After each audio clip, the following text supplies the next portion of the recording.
મારું નામ અનિલભાઈ છે। અહીં હરિપ્રિયા એગ્રી ઇમ્પેક્ટ સોંદરડા બાયપાસ ઉપર છે, આપણી સિંગદાણાની ફેક્ટરી છે। ત્યાં અમારે સોમવારના 27 તારીખે રાતના 9 વાગે અમે અહીંથી ફેક્ટરીથી ઘરે જવા રવાના થઈ ગયા। પછી ટૂંકમાં અહીંયા અમારી ઓફિસથી તે દિવસે અમારે મગફળીની અત્યારે સરકારી ખરીદી ચાલુ છે, એટલે ઘણી ગાડીઓ તે દિવસે સોમવારના દિવસે આવેલી હતી। એટલે 9 વાગ્યા અરસા અમે ઘરે જવા નીકળી ગયા। પછી અમારા જે મેનેજર છે જસ્મીનભાઈ, એ અહીંયા અરસામાં હાજર હતા। 10 વાગ્યા સુધી એ હાજર હતા। 10 વાગે એ ફેક્ટરીની ઓફિસ બંધ કરીને ઘરે જવા નીકળી ગયા। વહેલી સવારે અમારો સ્ટાફ જે કંઈ અહીંયા રહે છે એને સવારે 8:30 વાગે ઓફિસ ઓપન કરી ત્યારે જાણવા મળ્યું કે આની અંદર કોઈ ચોરી થયેલી છે એવું એને લાગ્યું। એટલે ત્યારે એને અમને તરત ફોનથી જાણ કરી। તો 8:30 વાગે એ લોકોએ ઓફિસ ખોલી ત્યારે એને લાગ્યું કે ચોરી થયેલી છે, કોઈ આવેલું છે। તો અમે પછી અમને ફોન કરીને જાણ કર્યો, એટલે અમે ઘરે હતા। તો 9 વાગ્યા પછી અમે અહીંયા આવીને જોયું, બધું તપાસ કરી કે કેવી રીતના બન્યું, શું છે, સીસીટીવીમાં ચેક કર્યું।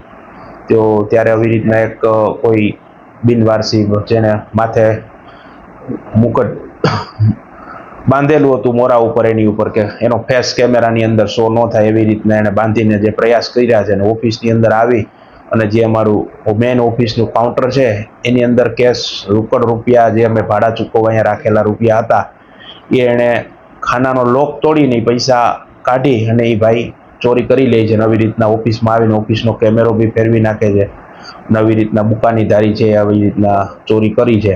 અને સોમવારના રાતના 2:45 રાતના ચોરીનો બનાવ બન્યો છે, જે અમે સીસીટીવીમાં જોઈને બધું અમે ખ્યાલ આવ્યો। પછી અમે કેશોદ પોલીસ સ્ટેશનમાં જઈને વાત કરી, તો એ લોકોએ આવીને તપાસ કરીને એ લોકોએ એફઆઈઆર કરેલ છે।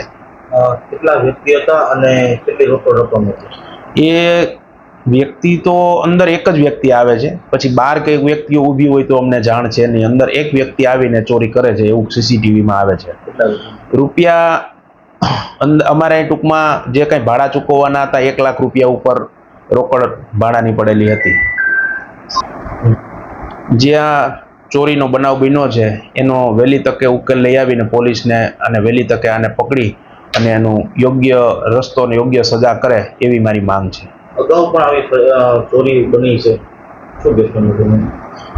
અગાઉ પણ અમારા સિંગદાણા ઇન્ડસ્ટ્રીઝમાં સોંદરડા રોડ પર ઘણી ચોરીઓ થઈ છે, એમાં પણ પોલીસે મદદ કરી છે અને ઘણી ચોરીઓનો ઉકેલ લઈ આવ્યા છે। હમણાં જ અમારા એક મિત્રની અવધ એગ્રી ઇમ્પેક્ટ્સમાંથી જે ચોરી થયેલી હતી એમનો બી કેસ પોલીસે પૂર્ણ કરીને જે કંઈ મળવાપાત્ર રકમ હતી કોર્ટ દ્વારા અમને મળેલી છે એ પોલીસે સારી મહેનત ઉઠાવીને ચોરીનો ઉકેલ લઈ આવ્યા છે, અને આવી જ રીતના અમારો આ ઉકેલ લઈ આવે એવી અમારી આશા છે।